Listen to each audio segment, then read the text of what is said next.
અને જૂની રંગભૂમિ કેમ કહેવાય કે એ પરંપરાગત એક નાટક સવારે રાતે ચાલુ થાય 9:30, સવારે 4:30 પૂરો થાય. ત્રિઅંકી નાટકો હતા. સવારે કેટલા કલાકનું હોય એક નાટક?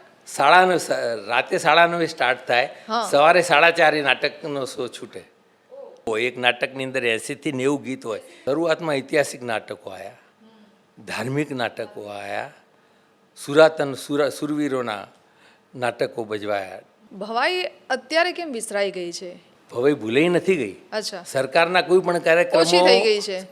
અર્વાચીન ભવાઈ વેસોથી સરકારની યોજનાઓનો પ્રચાર થાય છે. એ પછી માહિતી અધિકાર અધિનિયમ 2005 હોય, સ્વચ્છતા અભિયાન હોય કે જીએલડીસીની કોઈ યોજનાઓ હોય. તમે કલાકાર તરીકે કેવી રીતે જોડાયા ભવાઈ કે નાટકમાં? મારી આખો પરિવાર છે એ 5 પેઢી જૂની રંગભૂમિ સાથે જોડાયેલી છે. પૈસાની બાબતમાં પૂછું તો કેટલા પૈસા મળતા હતા? એક ભવાઈ શો કરીએ એમ 25,000 ખર્ચ થાય. ત્યારે ગામમાંથી ફાળો જો લેવાનો હોય અમારે તો એ એટલો ખર્ચ એમાંથી પૂરો થતો નથી. કરાચી, પેશાવર ને આ બધું ભેગું હતું એટલે આ નાટક કંપનીઓ ત્યાં પણ જતી. આપણા ગુજરાતી નાટકો ત્યાં પણ ભજવાતા હતા. ત્યાં પણ આપણું ઓડિયન્સ હતું. અમારી નાટક કંપનીમાં 9:30 રેસલ હોય ને, જો કલાકાર ના આવે ને તો અડધા દિવસનો પગાર કપાઈ જતો. મારી પાસે જૂની રંગભૂમિનો 250 સ્ક્રિપ્ટો પડી છે. 150થી 200 ઓપેરા છે કે જે કરાચીમાં છપાયેલા છે. એવા પણ છે કે જેને પ્રિન્ટિંગ કરાચીમાંથી 1880, 1882, 1909. કલા ઉપાસના છે, કુદરતી દેન છે. તો જ કલા મળે છે. બધાને નથી, કારણ કે બધાને નથી મળતી.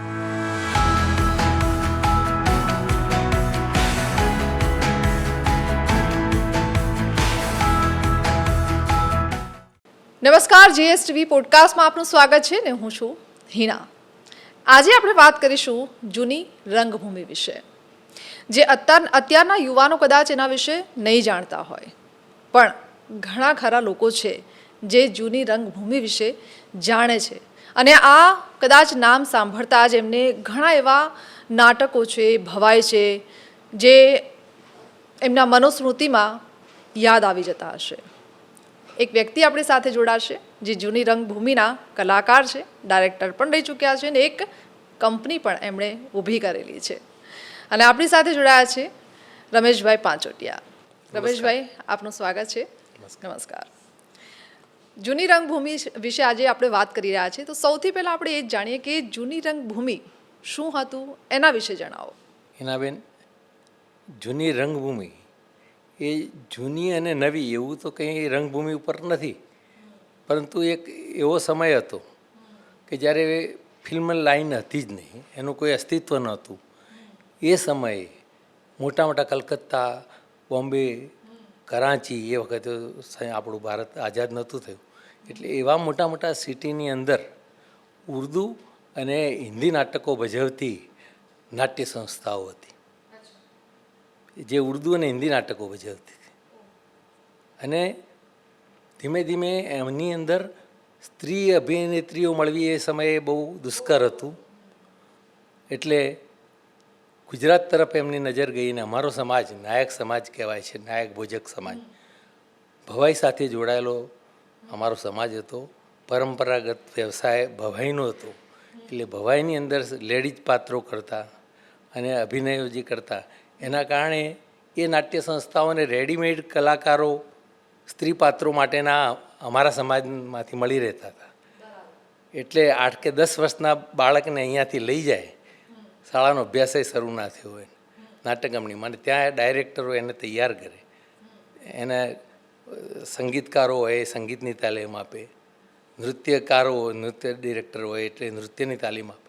એમ કરીને એ બાળકને કમ્પ્લીટ તૈયાર કરી અને જ્યારે યુવા અવસ્થાએ પહોંચે, પહેલાં તો બાળ કલાકાર તરીકે એના પ્રાર્થનામાં ને એમાં એનો ઉપયોગ થાય. પછી જેમ જેમ મોટા થાય એમ સ્ત્રી પાત્રો સારી ભૂમિકા, મેઇન ભૂમિકાઓ ભજવતા થાય. અને એ રીતે અમારો સમાજ ધીમે ધીમે રંગભૂમિ સાથે જોડાતો ગયો. ભવાઈની વાત કરીએ તો અમારો સમાજ પરંપરાગત રીતે ભવાઈમાં જોડાયેલો સમાજ હતો. 1300ની સાલમાં મુસ્લિમ જ્યારે સામ્રાજ્ય હતું આપણું અહીંયા, ત્યારે ગુજરાતની અંદર ઊંઝા પાટીદારોનું જે અત્યારે ઉમિયા માતા છે અને મુખ્ય સેન્ટર છે, બાજુમાં સિદ્ધપુર શ્રીસ્થળી તરીકે આપણું ઓળખાતું સિદ્ધપુર. તો સિદ્ધપુરના છઠ્ઠા પદના ઠાકર બ્રાહ્મણ ઓદિશ સહસ્ત્ર, એની અંદર અસાહિત નામના અમારા એક વડવા થઈ ગયા, અસાહિત ઠાકર. એ પોતે સંગીત પણ જાણતા હતા, વેદો પણ જાણતા હતા, કર્મકાંડ પણ જાણતા હતા, અને ઊંઝાના પાટીદારો હતા એ એમના એ યજમાન હતા. મુસ્લિમ સુબાએ પાટીદારની કન્યાને ત્યાંથી સ્વરૂપવાન ગંગા કરીને એને ઉપાડી લીધી, ત્યાંથી છાવણીમાં લઈ ગયા. પાટીદારો એ વખત તો ખેતીવાડી પર ડિપેન્ડેડ હતા, એમનું કંઈ એટલું બધું, અને બ્રાહ્મણોનું વર્ચસ્વ હતું. તો પછી આ તો તરત ત્યાં પહોંચ્યા સિદ્ધપુર એમ અસાઈ ઠાકર પાસે કે ભૂદેવ આવું થયું છે, મારી દીકરીને બચાવો. તો આ સંગીત બધું જાણનાર માણસ હતા અસાઈ, કે ચિંતા ના કરશો, કે હું મળું સુબાને. સુબાને મળ્યા, 3 ભાઈઓ હતા. સંગીતથી એને રીઝવ્યા. સુબો ખુશ થયો કે માગો, કંઈક માગો, તમે માગો. એટલે કે હું માગું એ તમે નહીં આપો. એટલે કે આપીશ. તો કે મારી દીકરીને તમે જે લાવ્યા છો ને મારી દીકરીને છોડી દો. એટલે કે તમારી દીકરી છે? એટલે કે આ મારી દીકરી છે. એટલે પછી બોલ્યા. પછી તો આ એક પહેલાંના રાજા રજવાડાઓમાં અને આ જે સુબાઓ હતા એમાં એક આ વસ્તુ હતી કે બોલ્યા પછી આપી દેવું. તો એને કહ્યું લઈ જાઓ. પણ એક એના હાથ નીચે એક ફોજદાર જે કહેવાય છે એનો, એને કહ્યું કે ના, આ તો બ્રાહ્મણ છે અને આ તો પટેલની દીકરી છે. તો કે શું કરવું? આવું બોલ્યા ને જાય છે, એને પાછા બોલાવો અને એવું કહો કે ભાઈ આ દીકરી રસોઈ બનાવે અને તમે બાપ દીકરી એક જ ભાણે જમો. હવે એ વખત તો રીચ સમાજ, બ્રાહ્મણ કોઈના ઘરનું પાણી પણ ના પીવે. એ સમયે આ વાત આવીને જમવાની વાત આવી કે આ કન્યા બનાવે ને તમે જમો, સીધું મંગાવી લઈએ. અસાહિતને ધર્મ સંકટ આવ્યું કે જો હું નહીં જમું તો આ મને મારી નાખશે. એટલે કે બનાવો, કે ભાઈ કન્યાની આબરૂ બચાવી હોય તો કંઈક કરવું પડશે, દીકરી કીધી તો કરવું, કરી બતાવો. એ પછી એક ભાણે જમે છે, લઈને નીકળે છે. પણ આ વાત સિદ્ધપુરના બ્રહ્મ સમાજને ખબર પડે છે કે ભાઈ આ વટલાડ એને પાટીદાર કન્યાના હાથની રસોઈ ખાધી. એટલે બીજી જ્ઞાતિનું કોઈ પણ અછૂત છે એ રીતે નહીં, પણ એ બ્રાહ્મણ સમાજ એવો હતો કે કોઈ પણ જ્ઞાતિનું બીજાનું પાણી પણ ના પીવું હોય. એટલા માટે સમાજે એને બહિષ્કૃત કર્યા, 3 ભાઈઓનો. એટલે કર્મકાંડ કરવાનો એમનો જે હક હતો એ જતો રહ્યો. એટલે ઊંઝામાં પણ કર્મકાંડ તો એ કરી શકે એમ હતા જ નહીં એમના યજમાન. સમાજે ભેગા થઈને જે નિર્ણય લીધો એ છતાં સમાજે કહ્યું કે દંડ કરીએ અને તમે દંડ ભરો તો સમાજમાં તમને લઈ લઈએ. તો રસાઈ કહે છે કે મેં જે કૃત્ય કર્યું છે મારા કોઈ સ્વાર્થનું તો હતું નહીં. એક દીકરીને આવરું બચાવવા માટે એક સુબાના, મુસ્લિમ સુબાના પંજામાંથી યજમાનની દીકરીને છોડાવી મારો ધર્મ હતો, મેં ધર્મ બજાવ્યો છે. અને તમે જો આવું કરતા હો તો મારે એવા સમાજની મારે જરૂર નથી. આ સમાજ જો આવી મારી ભાવના ના સમજતો એવા સમાજમાં પૈસા ભરીને દંડ ભરીને મારે રહેવું જ નથી. તો સિદ્ધપુર છોડી ઊંઝા આવી જાય છે. અને ઊંઝા પાટીદાર જે સમાજ હોય છે એ એના આશ્રય આપે છે, મકાનોની વ્યવસ્થા કરી આપે છે અને કહે છે કે તમારી બધું અમે પૂરું પાડીશું ભરણ પોષણ. તારે અસાય સ્વમાની હોય છે કે ના, મારે મફતનું તમારું કશું જોઈતું નથી. પણ હું પોતે સાહિત્યમાં પણ જાણકાર છું. આ બધું હું એક નવું કંઈક કરું કે જેને તમે અમને પોષણ અમારું થાય. તો એ ઉમિયા માતામાં બેસી અને 360 ભવાઈ વેશો અસાહિત લખે છે. રોજનો એક વેશ, 360 વેશ ત્યાં લખ્યા પછી એ 3 ભાઈઓ હતા, એમનો બીજા પરિવાર, એમના દ્વારા એ વેશ ભજવાય. એટલે પછી પાટીદારોને કહ્યું કે અમે આ વેશ ભજવીએ માતાજીની જાતર તરીકે, એના બદલામાં તમે કંઈ જે આપો એ અમે લઈએ, બાકી મફત અમારે જોઈતું નથી. અને એ 360 ભવાઈ વેશો કે જેની અંદર એ સમાજનું કાકા વિદ્વાન માણસ અસાહિત હતો એ જમાનામાં. આદ્ય કવિ આપણે નરસિંહ મહેતા કહીએ છીએ, પણ નરસિંહ મહેતા 1600 પછી થયો છે, અસાહિત 1300માં થયો. એને હંસાવલી જેવું મહાકાવ્ય લખ્યું છે. એટલે આદ્ય કવિ તો અસાહિત હતો, પણ એ વાત કદાચ નથી પહોંચી લોકો સુધી. એટલે આ ભવાઈ વેશો શરૂ થયા એ જાતર તરીકે, માતાજીની જાતર તરીકે. એટલે એનો કોઈ પૈસો લેવાની, ગામના ખુલ્લા મેદાનમાં આ ભવાઈ વેશ એ વખતે તો લાઇટને કોઈ વ્યવસ્થા હતી નહીં, કશું જ નહોતું. એટલે મસાલના અજવાળે આ ભવાઈ વેશો ભજવાતા હતા ભવાઈ અત્યારે કેમ વિસરાઈ ગઈ છે? એ સમયે લોકો ખૂબ જોતા હતા, પણ ધીરે ધીરે એ મૃત હાલતમાં આવી ગઈ. એનું રીઝન શું હોઈ શકે? એનું રીઝન એવું છે કે દિવસે દિવસે મોંઘવારી વધતી જાય છે. હવે 10 કે 15 માણસ કલાકારોનું આ ટીમ હોય. પહેલાં તો ખેતીવાડી પર આધારિત હતા બધા સમાજ, એટલે ખેતીમાંથી એના અનાજનું બધું જરૂરિયાતો પૂરી થતી હતી. મોંઘવારી વધ્યા પછી બધાના મન પણ ટૂંકા થયા છે. આજે એક ભવાઈ કરવી એટલે 25,000 ખર્ચ થાય છે. એક ભવાઈ શો કરીએ એમ 25,000 ખર્ચ થાય. ત્યારે ગામમાંથી ફાળો જો લેવાનો હોય અમારે, તો એ એટલો ખર્ચ એમાંથી પૂરો થતો નથી. એટલે અમને રોજગારી પૂરી ના મળે એટલે કોઈ પણ વ્યવસાય ચાલી ના શકે. એટલે અમારો સમાજ ધીમે ધીમે આ વ્યવસાયથી દૂર થતો ગયો અને ધીમે ધીમે શિક્ષણનો વ્યાપ વધ્યો. ગાયકવાડી શાસન હતું આપણું ગુજરાતની અંદર. ભવાઈ ભૂલાઈ નથી ગઈ. અચ્છા, સરકારના કોઈ પણ ઓછી થઈ કાર્યક્રમો ગઈ છે. અર્વાચીન ભવાઈ વેસોથી સરકારની યોજનાઓનો પ્રચાર થાય છે.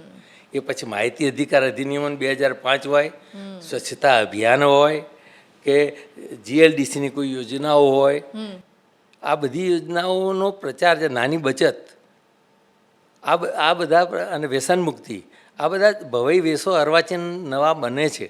અને ભવાઈ ભૂલાઈ ગઈ છે એવું તો નહીં, એટલે કદાચ ભવાઈ તો છે રૂપ બદલાઈ પણ ગયું એનું હશે. સ્વરૂપ અર્વાચીન સ્વરૂપ વ્યક્તિ બદલાઈ તરફ. ગયું છે. એટલે ભવાઈ તો રહેવાની, શાશ્વત છે ને રહેવાની છે. હમ, પારસીઓએ બોમ્બેમાં શરૂ કરી હતી રંગભૂમિ, બધી ગુજરાતી રંગભૂમિ.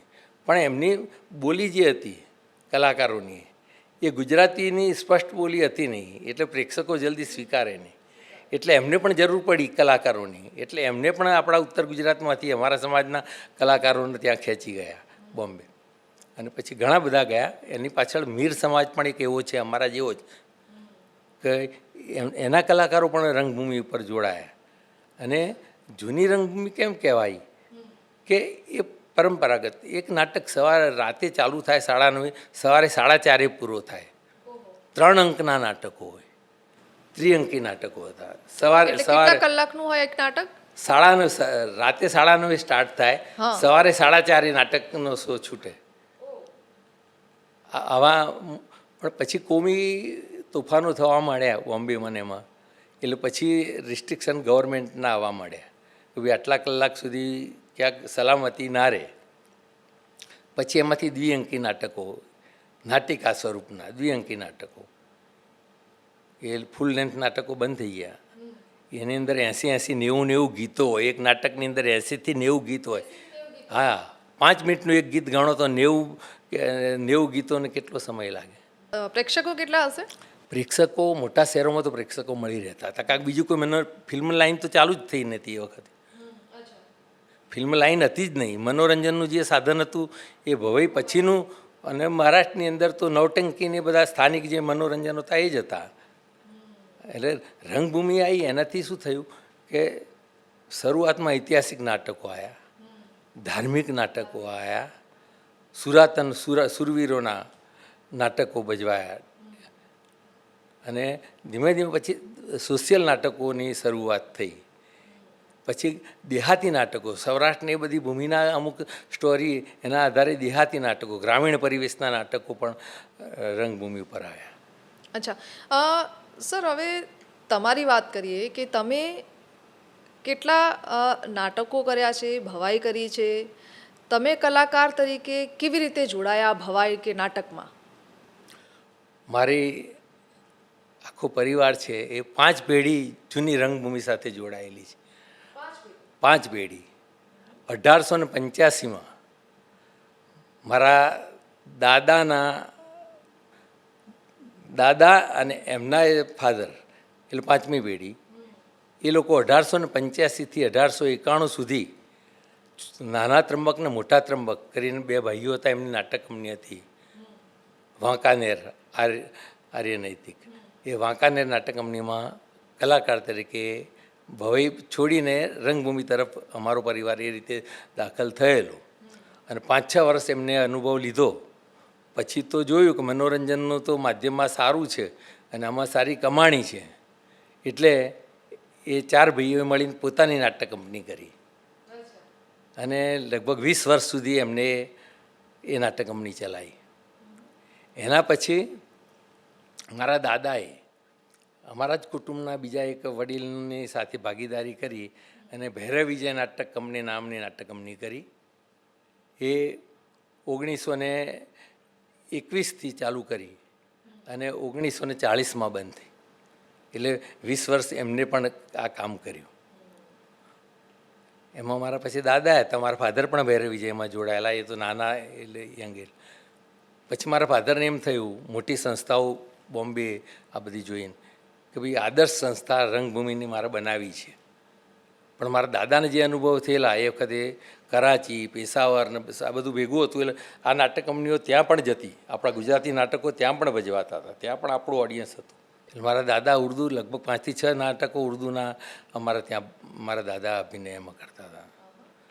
અને પછી મારા ફાધરને યંગ હતા એટલે એમનો ઉત્સાહ હતો કે હું એવા સિદ્ધાંતો સાથેની એવી નાટક કંપની કરું.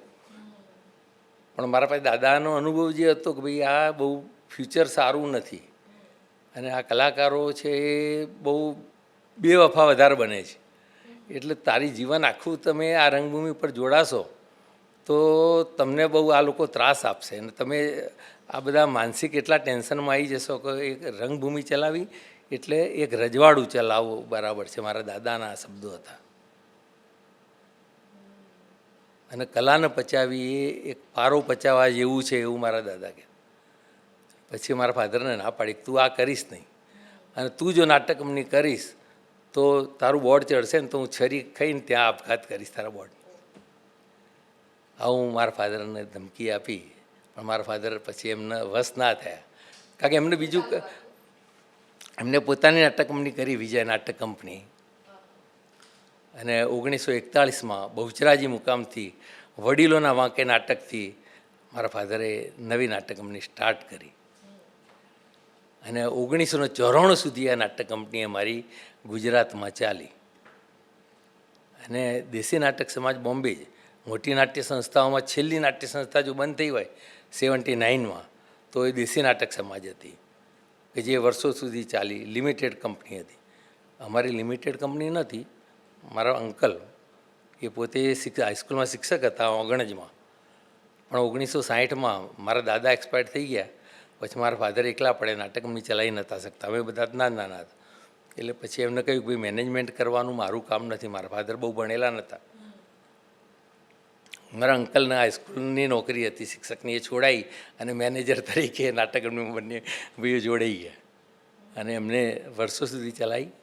1997માં મારા અંકલને ગૌરવ પુરસ્કાર સરકારે આપ્યો છે જૂની રંગભૂમિ ઉપર, વાસુદેવભાઈ નાયક. એ ગૌરવ પુરસ્કાર પણ અમને મળ્યો હતો. શંકરસિંહ બાપુ હતા સીએમ, એમના હસ્તે. એટલે એ રીતે અને પીતાંબરભાઈ પટેલ અને મારા અંકલે બંને થઈને કલાકાર સંઘની સ્થાપના કરી હતી. ગુજરાતના જેટલા રંગભૂમિના અને ભવિના કલાકારો એ પ્રમુખ પીતાંબરભાઈ પટેલ હતા. મારા અંકલ હતા એ મહામંત્રી હતા. અને બંને વર્ષો સુધી કલાકારોને પડતી તકલીફો અને આ બધે સરકારની રજૂઆતો કરી અને ઘણી બધી સગવડો કલાકારોને જે અત્યારે પેન્શન ને આ બધું મળે છે એના પાયામાં મારા અંકલ છે. હું પોતે તો એસએસસી 1972માં પરીક્ષા આપી અને નાટક કંપની અહીંયા બાપુનગર જ હતી મારા ફાધરની. અમે લગભગ 9 થી 10 વર્ષ અમારી નાટક કંપની અમદાવાદના જુદા જુદા પરા વિસ્તારમાં, વાડ જ છે, ચાંદલોડિયા, ગાટલોડિયા, મણિનગર, આ બધા જુદા જુદા વિસ્તારમાં નાટક કંપની અમારી ફરી છે. લગભગ 1700 જેટલા શો અહીંયા અમદાવાદમાં અમારી નાટક કંપનીએ કર્યા છે. 1700 લગભગ 85 જેટલા નાટકો અહીંયા ભજવ્યા છે અમદાવાદમાં. અને આપણી યુવક સેવા સાંસ્કૃતિક પ્રવૃત્તિઓ દ્વારા વ્યવસાયી રંગભૂમિની જે 25-30 સંસ્થાઓ હતી એની દર વર્ષે નાટ્ય સ્પર્ધા યોજાતી અને નિર્ણાયકો જે તે નાટક કંપની જ્યાં હોય એ સ્પર્ધામાં ફોર્મ ભરે તો જે કંપની જે ગામે હોય ત્યાં જઈને નિર્ણાયકો એ નાટક જોઈને નિર્ણય લેતા. એ જુદી જુદી કંપનીઓના બધા રીતે નિર્ણાયકો ફરતા. ધ્રુવકુમાર શાસ્ત્રી સચિવ હતા યુવક સેવા સાંસ્કૃતિક પ્રવૃત્તિઓના એ સમયે. તો અમારી નાટક કંપનીનો નાટક 1977માં વર ગમતો નથી પ્રથમ સ્થાને આવ્યો હતો સ્પર્ધામાં. બીજા વર્ષે મૂડીનો વ્યાજ આવ્યો હતો 78માં. અને 79માં રૂપકુમારી નાટક જે અમે નવસારી ભજવ્યો હતો એ પ્રથમ. એટલે લાગલગાટ 3 વર્ષ સુધી અમારી સંસ્થા પ્રથમ આવી હતી નાટકમાં. એટલે એ વખતે દેશી નાટક સમાજ કંપનીએ ફરતો શિલ્ડ રાખ્યો હતો. આવી હેટ્રિક કરી એટલે ફરતો શિલ્ડ અમને એનાયત થયું હતું. ઘણા બિઝનેસ કરતા હોય કે પિતા જે બિઝનેસમાં હોય કે જે કામ કરતા હોય, પુત્રને કદાચ એ બિઝનેસ કે કામ કરવું નથી ગમતું, એ કંઈક અલગ વિચારતા હોય છે. એટલે તમારો કંઈક વિચાર એવો અલગ હતો કે તમે બાળપણથી જ જે જોયું એટલે તમને એ એમાં ઈચ્છા થઈ કામ કરવાની? ના, એવું નહોતું. જે સંસ્કારો તો બચપણથી રંગભૂમિ જોતા આવ્યા હતા, અને જોતા આવ્યા એનું કારણ શું હતું કે અમારા ઘરની 4 નાટક કંપનીઓ, તો અમારા પરિવારમાં 4 નાટક કંપનીઓ બનેલી હતી. મારા ફાધરનું મોસાળ લાખવડ થાય તો મારા ફાધરના જે મામા હતા એમની પોતાની સયાજી વિજય નાટક કંપની હતી. એટલે ત્યાં પણ કંપની. મારું મોસાળ ઊંઝા થાય, મારા નાના હતા એમની પ્રભાત નાટક કંપની હતી. એટલે મોસાળમાં જવું તો ત્યાં પણ નાટક કંપની, મારા મોસાળમાં ત્યાં ફાધરના મોસાળમાં જવું તો પણ નાટક કંપનીનું. એટલે ચારે બાજુ નાટક કંપનીનું જ વાતાવરણ વચ્ચે અમારો ઉછેર થયો. એટલે રંગભૂમિના સંસ્કારો અને જે એના પ્રત્યેનો જે લગાવ હતો, બાળ સહજ માનસમાં તો એની ગંભીરતાઓના બધી ખબર એ વખત તો ના પડે આપણને, પણ નાટક જોવાની મજા આવે અને એ બધું જોયેલું યાદ રહ્યું. અને પછી જ્યારે શાળા કે કોલેજ કક્ષાએ આપણે આવે ત્યારે જુદી જુદી સાંસ્કૃતિક કાર્યક્રમો થાય એમાં અગ્રેસર આપણે જોઈએ. મારી હાઈસ્કૂલમાં તો કોઈ પણ કાર્યક્રમ, વક્તૃત્વ સ્પર્ધા હોય તો પણ મારો પ્રથમ નંબર હોય. વાર્ષિકોત્સવમાં નાટક થાય તો એનો ડાયરેક્શન પણ હું કરું. અચ્છા. બચપણથી, આ 8મા ધોરણ નથી. મેં પહેલો રોલ કર્યો જ્યારે પત્તાની જોડ નાટકમાં 1968માં. બરાબર. એ સ્ત્રી ભૂમિકા મેં કરી હતી. હા. પહેલું જ એ પત્તાની જોડ નાટક પી ખડસાણી દાદા કરતા હતા, એમાં દાદાજીનો રોલ અહીંયા કરતા હતા અમદાવાદ. અચ્છા, એ સમયના નાટકનું કોઈ તમને યાદગાર કોઈ નાટક હોય, એનો કોઈ ડાયલોગ હોય, કોઈ ગીત હોય? ગીતો તો ગળું અત્યારે મારી ઉંમર 71 વર્ષથી. કોઈ પણ એવો ડાયલોગ કે કઈ જે તમને અત્યારે પણ યાદ હોય? અમારે નાટકની અંદર શું હતું, ડાયલોગ તો એ વખતે તો રિહર્સલ ચાલે એટલે અમારી એની તો હું વાત કરું, પણ છતાં એક વાત એ મારે કહેવી છે કે જૂની રંગભૂમિ ઉપર જે રિહર્સલો થતા ને મેડમ, એમાં અભિનય શીખવાડવાનો હતો નહીં. અચ્છા. અભિનય કોઈ કલાકાર, માત્ર રીડિંગ થતું. ઓકે. અને ડાયલોગ યાદ કરાવવામાં આવતા હતા. પછી ગીતો હતા, ગીતો ઉપર ભાર જૂની રંગભૂમિ પર. એટલે ગીતો, એ સંગીતકારો એ ગીતો તૈયાર કરતા, એના રિહર્સલ થાય તો એક ગીત 25 વખત એને રીટેક કરીને તૈયાર કરવામાં આવે. જ્યાં સુધી એ ગીત બેસે નહીં બરાબર કંઠમાં, ત્યાં સુધી એને રજા ના મળે. 9:30 રિહર્સલ સવારે ચાલુ થાય તો 12:30 જમવાનો ટાઈમ થાય, પણ જ્યાં સુધી એનું ગીત તૈયાર ના ત્યાં સુધી એ કલાકારને જવા ના મળે. આ નોલેજ હતું. સાબરકાંઠાનો પાણી વાસણ કરવા માટે છોકરો મેં લાયેલા ત્યાંથી, ઠાકોરનો. એ બીજા વર્ષે તો હીરો થઈને અમારે ત્યાં આવ્યો. હું તો હીરો પાઠ કરું છું, પાણી વાસણ બંધ કર્યું છે. હું તો કોમિક હીરો કરું છું. આ રંગભૂમિ હતી કે જે ખાલી એનું સાનિધ્ય તમે કેળવો તો પણ તમે આ જોઈને પણ તમે બની શકો છો. અમે તો બચપણથી આ જોતા આવ્યા હતા. એટલે રંગભૂમિ તો જીવન તમારે રહી જ છે. પછી તો જિલ્લા પંચાયતમાં નોકરી મળી 82માં, 82માં. ત્યાં અમારા 2-4 મિત્રો અમારા સમાજના હતા. એટલે પછી અમે એક સાંસ્કૃતિક મંડળ ઊભું કર્યું હતું કર્મચારીઓનું. 15મી ઓગસ્ટ, 26મી જાન્યુઆરીએ ફૂલ લેન્થ નાટક અમારું ત્યાં થાય અને બધા પદાધિકારીઓ આવે, ધારાસભ્યને બોલાવીએ, મિનિસ્ટરને બોલાવીએ અને સાંસ્કૃતિક કાર્યક્રમ ફૂલ લેન્થ નાટક અમે. અચ્છા, તમે જ્યાં જોબ લાગી ગયા તો પછી એ પછી પણ તમે આ નાટક ભવાઈને બધા રંગભૂમિ સાથે સંકળાયેલા રહ્યા હતા કે પછી? સતત રંગભૂમિ છોડી જ નથી મેડમ. આ 71 વર્ષ થયા ને હજુ સુધી પણ સવારે હું રંગભૂમિનો એક એપિસોડ મારા ફેસબુક ઉપર કે વોટ્સઅપ પર ના મૂકું ત્યાં સુધી હું પગ નીચે મૂકતો નથી પલંગમાંથી. તમે મારી ફેસબુક જુઓ તો તમને સંપૂર્ણ રંગભૂમિનું દર્શન એમાં થશે. અને ગુજરાતની અંદર આજની તારીખમાં અભિમાન નથી કરતો, પણ કોઈની પાસે નથી એટલું સાહિત્ય મારી પાસે જૂની રંગભૂમિનું. 250 સ્ક્રિપ્ટો પડી છે, 150 થી 200 ઓપેરા છે કે જે કરાંચીમાં છપાયેલા છે. એવા પણ છે કે જેને પ્રિન્ટિંગ કરાંચીમાંથી 1880, 1882, 1909 એ વખત ભજવાયેલા નાટકના ગીતો અને નાટકનો ટૂંક સાર, એના ઓપેરા મારી પાસે અત્યારે પડ્યા, જેનું પત્તું આમ કરો તો બરકાઈ જાય. એનો મારો સંગ્રહ છે. પછી કોરોના કાળની અંદર લોકડાઉન થયું, બધા ઘરમાં પૂરી રહ્યા, હું પણ પુરાણે. પણ મેં શું કર્યું, જૂની સ્ક્રિપ્ટો હતી ને એમાંથી ગીતોનું સંકલન કર્યું અને અત્યારે મારી પાસે લગભગ 300 નાટકોના 4000 ગીતો મારા હાથે લખાયેલી ફાઇલો છે. 4000 ગીતોનું જાતે ઉતારો કરીને મારી ફાઇલો બનાવેલી 4000 ગીતો. પેલી તો સ્ક્રિપ્ટ આખી ગીતો જોવા સ્ક્રિપ્ટ કરવી પડે, અને એ લેખકવાર છે. પ્રભુલાલ દ્વિવેદીના નાટકના ગીતો, મણિલાલ પાગલના નાટકના ગીતો, નાટ્યકાર પ્રમાણે મેં ગીતોનું 4000 ગીતોનું સંકલન મારા હસ્તાક્ષરમાં મેં કર્યું છે. પછી મેં અર્વાચીન ભવાઈ વેશો ગવર્મેન્ટના પણ લખ્યા છે. એમાં સ્વચ્છતા અભિયાનનો પણ ભવાઈ વેશ લખ્યો હતો, અને DRDA મહેસાણા દ્વારા એ પણ ભજવાયો હતો. એના પછી મેં માહિતી અધિકાર અધિનિયમ 2005 એનો પણ ભવાઈ વેશ લખ્યો. પછી જમીન વિકાસ નિગમની યોજનાઓ જે હતી ગ્રામ લોકો સુધી પહોંચાડવાની, એના ઉપર પણ લીલુડી ધરતી નામનો ભવાઈ વેશ મેં લખ્યો હતો, કે જેની DVD પણ પાછળથી સરકારે બનાવી હતી. એટલે એ પણ કામ કર્યું. અને તાજેતરમાં સંગીત નાટક અકાદમી દ્વારા જૂની રંગભૂમિના યાદગાર ગીતો જે હતા લોકપ્રિય, એવા 22 ગીતોની ઓડિયો વિડીયો DVD મેં બનાવી છે, એનું ડાયરેક્શન મેં કર્યું છે. અને જૂની રંગભૂમિના જેટલા હયાત કલાકારો અત્યારે છે, છેલ્લી પેઢી, એ બધાનું સંકલન કરી અને મહેસાણા ખાતે પાર્ટી પ્લોટનો એક હોલ રાખી ત્યાં રંગભૂમિનું જેવું સ્ટેજ હોય એ જ પ્રકારનું સ્ટેજ બનાવી અને 2 મહિનાની મહેનત કરી અને આ 22 ગીતોનું રેકોર્ડિંગ કર્યું છે મેં.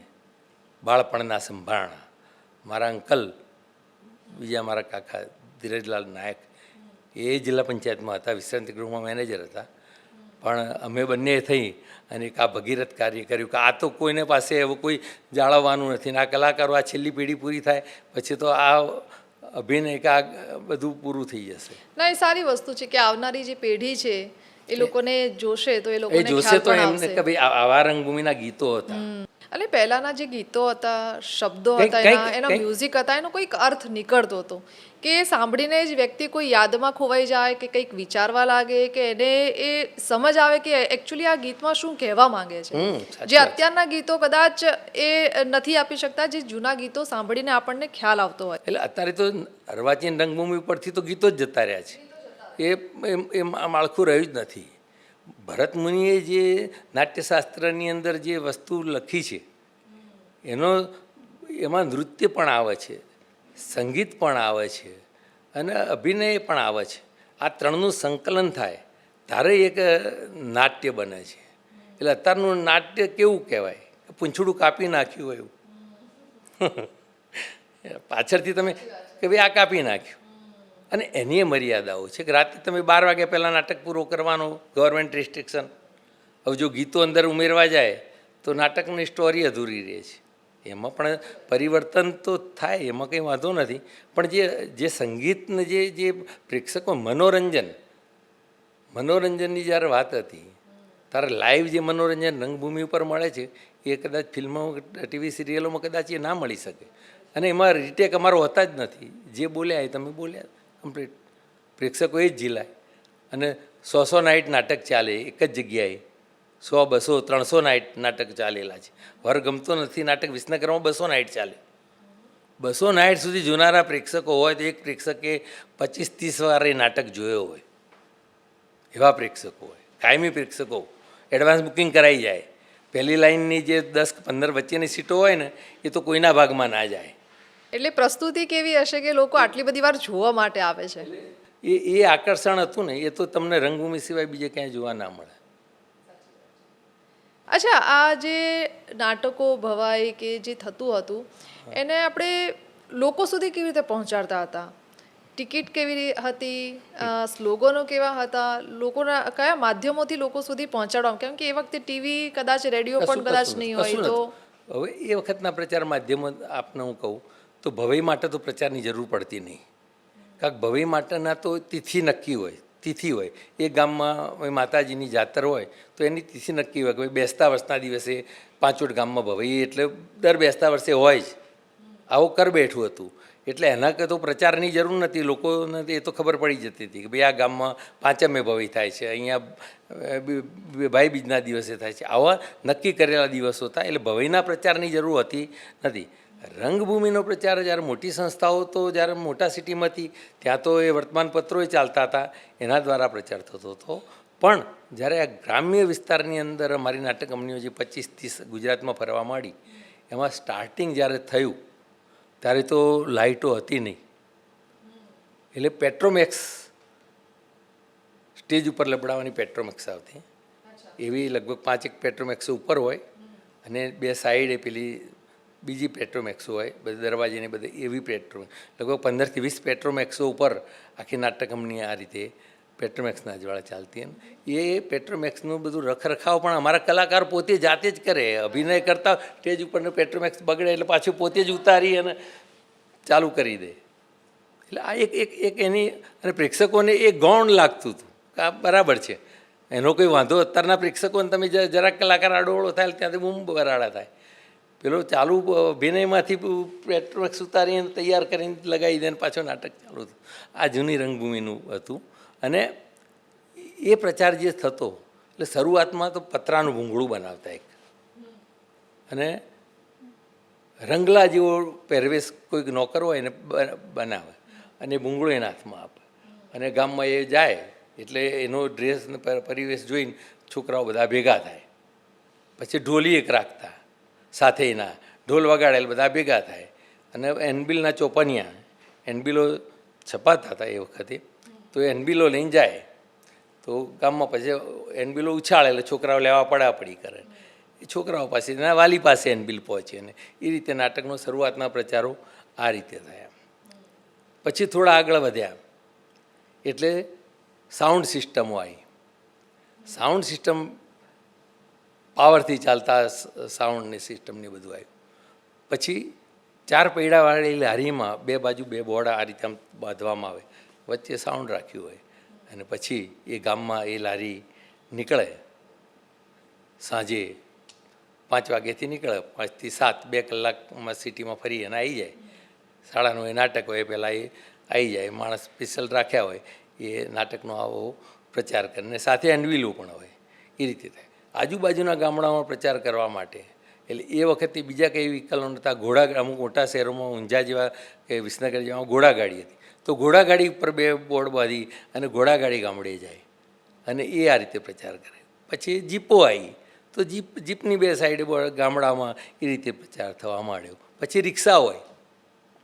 અમદાવાદમાં અમારો પ્રચાર રિક્ષામાં થતો હતો, કારણ કે પેપરમાં આપવું તો અમને પોસાતું નહોતું, વર્તમાનપત્રોમાં છપાઈએ એટલે તો એ પોસાય એવું નહોતું.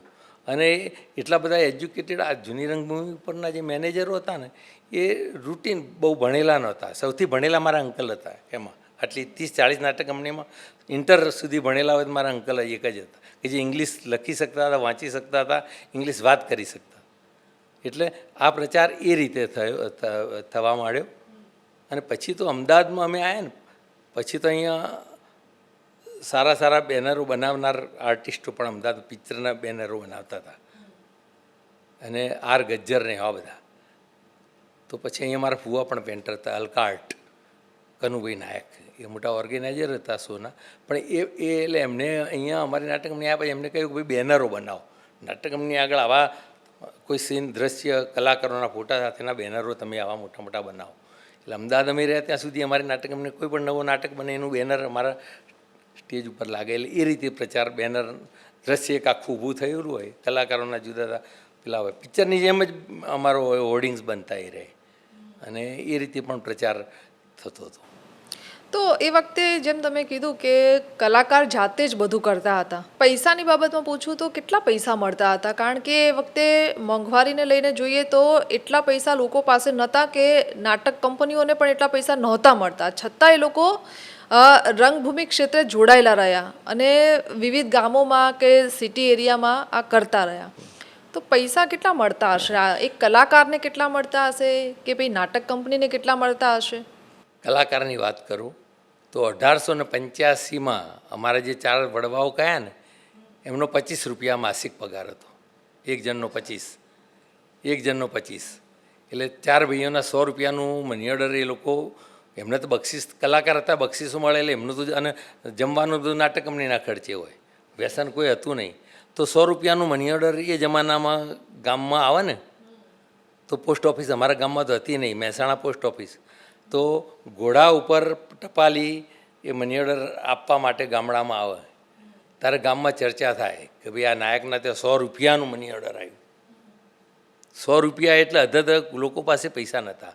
અમારી ભૈરવીજા નાટક કંપનીમાં કેવું હતું, ટિકિટવાળી નાટક કંપની હતી, પણ લોકો પાસે પૈસા નહોતા અને બધો જ વિનિમય શાકભાજી બીજું ત્રીજું લેવા જેવું અનાજથી થતો. ખેડૂતો બધા વ્યવસાય ખેતીનો અનાજ લઈને જતા અને અનાજના બદલામાં બધું મળતું. અમારા દાદાએ પણ નાટક કંપનીમાં એવું કર્યું કે ટિકિટ બારી આગળ જુદા જુદા અનાજના કોથળા રાખતા અંદર, અને જે ક્લાસની ટિકિટ લેવો એટલે જો ઘઉં લઈને આવે તો એને ફર્સ્ટ ક્લાસની ટિકિટ મળે. વાટકોનું માપ રાખેલું હતું કે ભાઈ આ માપનું ઘઉં લઈને આવે તો એને, પછી બાજરી લઈને આવે તો એને સેકન્ડ ક્લાસની ટિકિટ મળે. અને આ રીતે અનાજના બદલામાં ટિકિટો આપી. અચ્છા, એટલે અનાજ કોઈ લઈને આવે તો એને ટિકિટ આપી દીધી, સમજી લેવાનું. અનાજના બદલામાં ટિકિટ આપતા. અરે વાહ. ટિકિટ લઈને નાટક જોયું. આ અમારી એક વિશેષતા અમારા દાદાએ શરૂ કરેલી.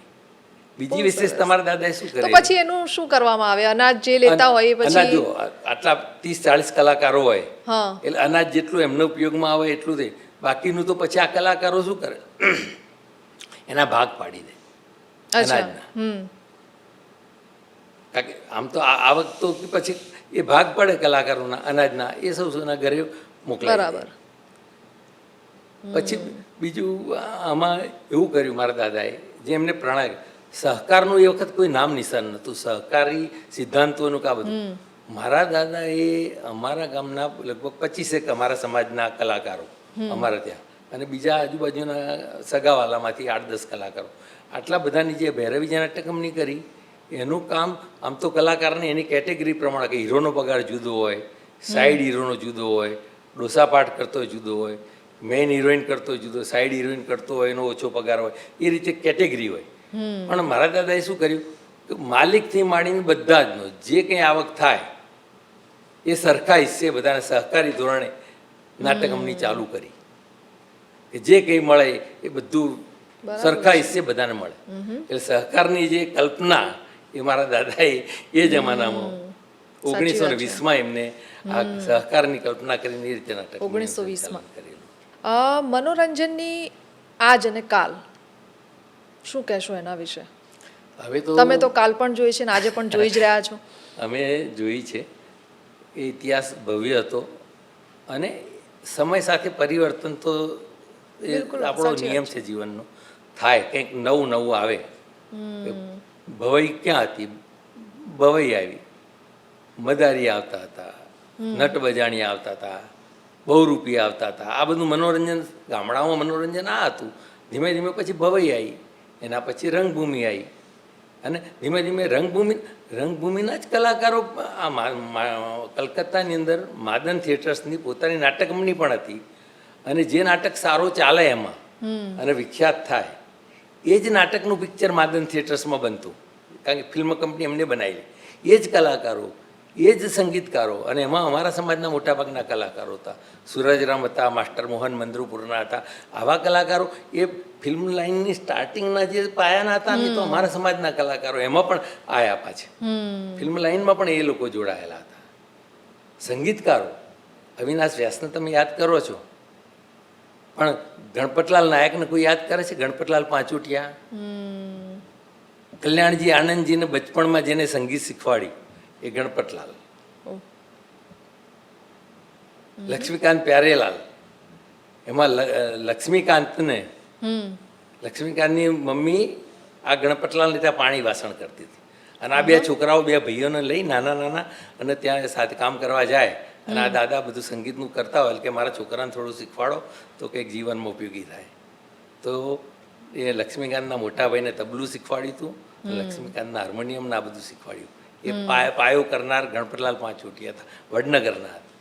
અચ્છા, અમારા કુટુંબના જ થાય, પણ વડનગર, અમારો ઘણા પરિવારો વડનગર જઈને જુદા જુદા ગામો, એ ગણપતલાલ હતા. પછી વડનગરના એવા જ થઈ ગયા છન્નાલાલ ઠાકુર. ઠાકુર ભોજક હતા, એ અમારા સમાજ જ નાયક ભોજક સમાજ, એ ભોજક હતા. એ અવિનાશ વ્યાસ પહેલા ગુજરાતી પિક્ચરના સંગીતકાર તરીકે માસ્ટર છન્નાલાલનું નામ ગાજતું હતું.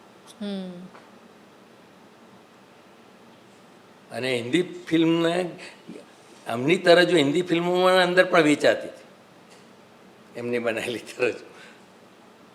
કુંવરબાઈનું આમેરું, આ બધા જે ફિલ્મો આપણી બ્લેક એન્ડ વ્હાઇટ શરૂઆતની આવી, એની અંદર એમ સંગીત એમનું હતું. અચ્છા, ગણપતલાલ પોતે સંગીત આપતા હતા. હમ ગણપતલાલે ફિલ્મોમાં સંગીત આપ્યું છે, 3 પિક્ચરો એમને બનાવી. હવે આ વાત કોઈ અમારો સમાજ એ જાણતો નથી કે લોકોને તો પછી ક્યાં ખબર હોય. સાચી વાત છે. એટલે આવા એકલા વડનગરના 93 કલાકારોનું પુસ્તક મેં તૈયાર કર્યું છે. મારું કામ ચાલુ છે. અચ્છા. અમારા સમાજના 93 કલાકારો કે જે રાજગાયકો હતા જુદા સ્ટેટમાં, સંગીત ક્ષેત્રે, શાસ્ત્રીય સંગીત ક્ષેત્રે, પછી જૈન સંગીત ક્ષેત્રે, રંગભૂમિ ક્ષેત્રે અને ફિલ્મ ક્ષેત્રે, આવા એકલા વડનગરના 93 કલાકારોનું પુસ્તક અત્યારે મારું તૈયાર થઈ રહ્યું છે. એ ટૂંક સમયમાં પછી પ્રકાશ ગવર્મેન્ટ કરવાની છે. પુરાતત્વ ખાતા દ્વારા એ પ્રકાશન થવાનું છે વડનગર. એટલે એક આ કામ પણ મહત્વનું. આ કલાકારો મહાન હતા, એમને યાદી હવે નવી પેઢીએ કંઈક કરવું હશે તો આ નવી પેઢી અત્યારે રંગભૂમિ નાટકો નામ શેષ ત્યાં છે એવું નહીં. તમે અમદાવાદની અંદર તમે જુઓ, જવનિકા હતું, બધી ઘણા ગ્રુપો અમદાવાદના અવિતન ગ્રુપો નાટકો કરતા અને સારા સારા નાટકો કરતા. એવો નહોતું. કદાચ સંગીત એમાં નહીં હોય એ બીજા નંબરની વાત છે, પણ એ લોકોના અદ્ભુત નાટકો થતા હતા. અહીંયા રંગમંડળ હતું. બરાબર. આ લોકો નાટકો સારા કરતા હતા. હું બોમ્બેથી જે ગ્રુપો અહીંયા આવવા માંડ્યા, એમણે અહીંયા સ્થાનિક આપણી અમદાવાદની રંગભૂમિને ખતમ કરી નાખી. અને પછી એવો સમય આવ્યો કે ધીમે ધીમે આ અહીંયાથી અને એના કારણો હતા કે આ ફૂલ ટાઈમના કલાકારો તો કોઈ હતા નહીં. સાઈડમાં તો વ્યવસાય જેમ અમે કરતા હતા નોકરી જિલ્લામાં, એવી કોઈ બેંકમાં હતા, કોઈ બીજા કંઈ ગવર્મેન્ટમાં હતા. આવા જ રાતે રંગભૂમિ પર, અવિતન રંગભૂમિ પર એમને કંઈક નાઇટ મળે એ રીતે કામ કરતા હતા. પણ આ બધામાં જે યુનિટી અને જે હાર્ટલી જે હોવું જોઈએ, ધંધા પ્રત્યેનું પ્રામાણિકતા, એ ઓછી જોવા. માત્ર પૈસા પાછળ જેમ ક્યાં પૈસા મળે છે એ કામ કરવું, આવી વૃત્તિ આ નવી પેઢીમાં સાથે સાથે અમારા જૂની રંગભૂમિ ઉપરના કલાકારો એકબીજાના સગાવાલા હતા. બનેવી પણ હોય, સાળો પણ હોય, સસરો પણ નાટક કંપનીમાં હોય. એટલે માણસને વિચલિત થવું હોય ને તો એને કોઈ એવી તક મળતી નથી. ન તો વ્યસન કરી શકતા, ન તો એમની લાઈન આઉટ થતી. આટલા નહીં તો મનોરંજનની દુનિયામાં પડે માણસ ઘણા પ્રલોભનો હોય, પણ એ નતા થતા. એનું કારણ કે સગું વાલું બધું જોડાયેલું હતું, સમાજ સાથે હતો રંગભૂમિ ઉપર. એટલે યુવાનોને વડીલો સાચવી લેતા. અમારી યુવાની રંગભૂમિ પર ગઈ છે, પણ અમારા ફાધરના 2 મામાઓ હતા કે જેને પોતાની નાટક, એ અમારા કલાકાર હતા. મારા ફાધર, મારા અંકલ, આ બધા અમારા ઉપર વોચ રાખતા, અમને બેસાડીને સલાહ આપતા કે બેટા આ બધું છે ને, આપણે તો માલિક છીએ, એટલે આપણા જીવનમાં આ ના આવવું જોઈએ. જે કરતા હોય એને છૂટ છે, પણ આપણી સંસ્થામાં આપણું આવું કશું થવું જોઈએ નહીં. બરાબર છે. એટલે એ જે શિસ્ત જે હતી, કેરેક્ટર લોસ્ટ, એવરીથિંગ લોસ્ટ. સાચી વાત છે. નવી પેઢીમાં જરાક ચમક્યા એટલે તરત જ એમની લાઈન આઉટ થઈ જાય. પછી તમારું નામ ના થતી હોય ત્યારે તેજસ્વી તમારી સાથેના જ માણસો તમને અવળી લાઈને ચડાવે, દારૂ પીતા શીખવાડે, વ્યસનોમાં તમને ખેંચી જાય. એટલે એની ગંભીરતા આ નવી પેઢીને સમજાતી નથી. ત્રીજું, શિસ્ત. રંગભૂમિ પર શિસ્ત, સંયમ અને ટાઈમ, સમય. રિહર્સલમાં સમય નથી, નાટકમાં રહેવું રિહર્સલ માટે સમય નથી. તો રિહર્સલ નહીં કરો તો એ તો તમે ખોરાક ના ખાઓ તો તમે આઉટપુટ શું થવાનું છે? એ તો રિહર્સલ ખોરાક છે. અમારી નાટક કંપનીમાં 9:30 રિહર્સલ હોય ને, જો કલાકાર ના હોય ને તો અડધા દિવસનો પગાર કપાઈ જતો. રાતે કામ કરે, રિહર્સલમાં ના આવે તો અડધો પગાર કપાઈ જતો. 9:30 ફરજિયાત આવવું જ પડે. આ શિસ્ત જૂની રંગભૂમિ ઉપર હતી, એ અત્યારે જોવા મળતી નથી. પછી બેફામ થઈ ગયા છે. અત્યારે તો શોર્ટ રેડી હોય ને કલાકાર ઓર્ગેનાઇઝર હોય, એની ગરજનો તમે લાભ લો છો. સાચી વાત છે. એનું મોઢું દબાઈને તમારે પૈસા પડાવવા છે, અને આ બધું થાય છે. તું આપ નહીં તો હું બીજે જઈશ, મારું પોતાનું ગ્રુપ કરીશ. આ બધી અત્યારની જે વફાદારી અને રંગભૂમિ, રંગ દેવતા છે. અમારી રંગભૂમિ પર તખ્તા ઉપર તમે જુઓ તો અમારો થાંભલો રૂપા ને ત્યાંથી ધાર્મિક વિધિ ચાલુ થાય. સારા ચોઘડીએ કુંવારિકાના હસ્તે એનું પૂજન થાય અને અમારો મેઇન થાંભલો રોપાય. અમારું દર્શન બોર્ડ ચડે તો પણ સારા મુહૂર્તમાં ચડે. રોજ સવારે સ્ટેજની સાઈડે જમણી સાઈડે દીવાબત્તી ધૂપ થાય. રોજ સાંજે ગુગળનો ધૂપ આખા કમ્પાઉન્ડમાં ફેરવવામાં આવે. દર પૂનમે અમારા ત્યાં સત્યનારાયણની કથા સ્ટેજ ઉપર થાય. એ દિવસે રિહર્સલ બંધ હોય. 9:30 સત્યનારાયણની કથા, એમાં બધા કલાકારો ફરજિયાત હાજર રહેવાનું અને પ્રસાદ લઈને જ બધાએ જવાનું. પછી તહેવારો, કોઈ પણ તહેવાર, હવે અમારે તો મોમેડન પણ હોય ને બીજી બધી ઘણી બધી કોમ્યુનિટી, ક્રિશ્ચિયન પણ કલાકારો હોય, બધા જ હોય.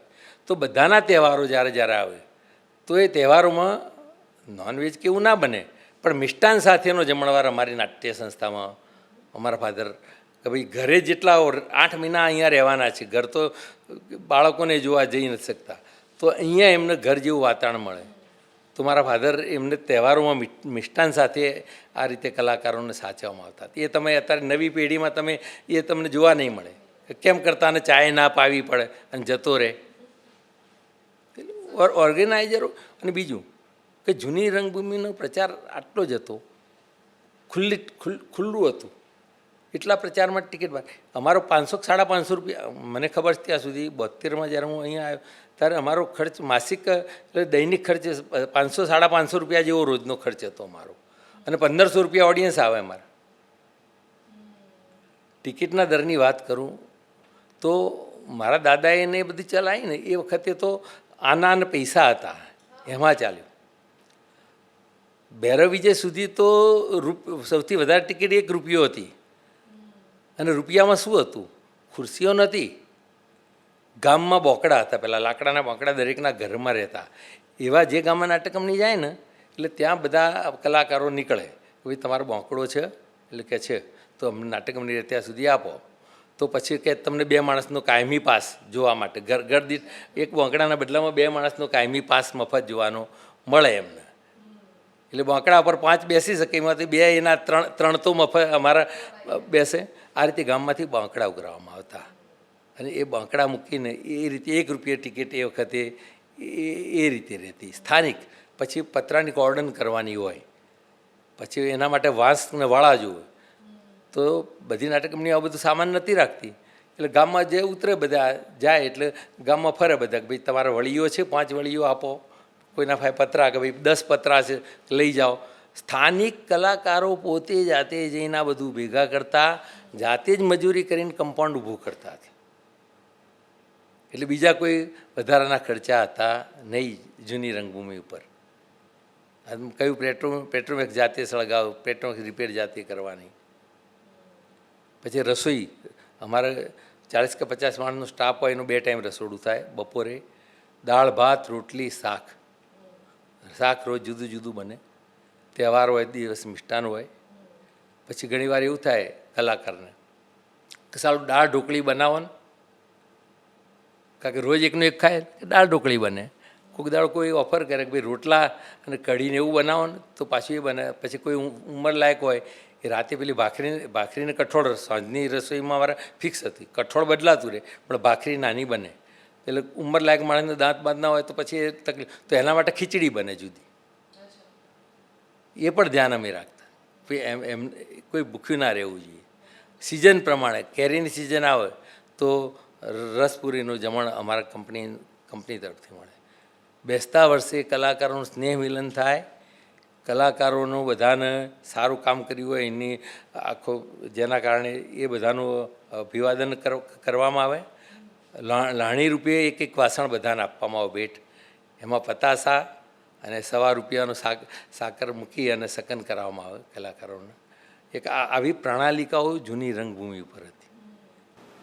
એટલે આત્મીયતા, કલાકારોના આત્મીયતા ભાવ ને એવી ભાવના હતી પહેલા.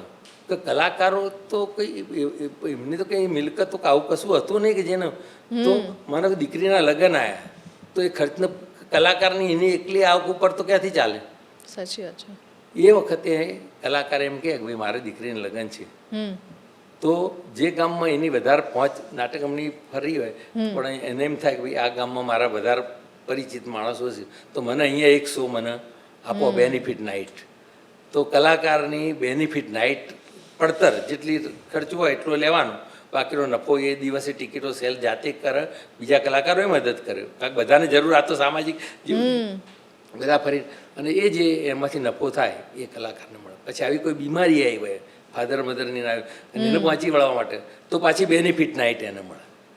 આ જૂની રંગની. પછી સમાજની સંસ્થાઓ, મારી મહેસાણાની મધ્ય સંસ્થાઓ, તો એની કોઈ આવક હતી નહીં ને બાળકો ત્યાં ભણતા હતા છાત્રાલયમાં, કોઈ આવક હતી નહીં.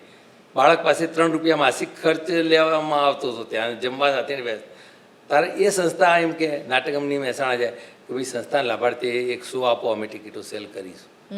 તો પડતર ખર્ચે એ સંસ્થાના લાભાર્થી. કોઈ મંદિર કે મંદિર બનાવવું છે અમારા લાભાર્થી, તો મંદિરના લાભાર્થી શું. એટલે બધા જ એકબીજાને સાથે રાખીને અને એમના ઘરની કોઈ સમસ્યા હોય કે પર્સનલ કોઈ કામને લઈને હોય તો એક ભાવ સાથે તમે લોકો સાથે જોડાઈને કામ કરતા હતા. આ ભાવને આ યુનિટી હતી એટલે રંગભૂમિ વર્ષો સુધી ટકી, જે કદાચ આજે નથી જોવા મળતું. અત્યારે તો કોઈ મદદ નહીં કરે. તમારો અંગત કદાચ મિત્ર હોય મદદ કરે બીજાને, બાકી સંસ્થા મદદ કરે એવી આ જે નિર્માતાઓ છે મદદ કરે એવી તો કોઈ અપેક્ષા ક્યાંય નથી. એટલે રંગભૂમિ ખતમ એટલા માટે થાય છે ને કે એ જે એના એથિક્સ હતા એ એથિક્સ તો રહ્યા જ નથી. માત્ર કમાણીનું સાધન તમે બનાવ્યું છે આને. અને બીજું કે તમે જરાક 1 કે 2 નાટકોમાં તમે સારો તમારો રોલ લાગ્યો એટલે તમે સીધા અમિતાભ બચ્ચન બની જાઓ છો. મારાથી એવું કોઈ મહાન બીજું કોઈ છે જ નહીં. આવું માનીને તમે આ બધું કરો છો. સાચી વાત છે. કલાકારના મગજમાં એક ખુમારી આવી જાય છે. એટલે ડાઉન ટુ અર્થ રહીને તમારે કામ કરવું પડે. સાચી વાત છે. અને એ જે નવી પેઢીએ આ વસ્તુ શીખવાની જરૂર છે. અને આ ઉપાસના છે. કલા એ ઉપાસના છે, કુદરતી દેન છે.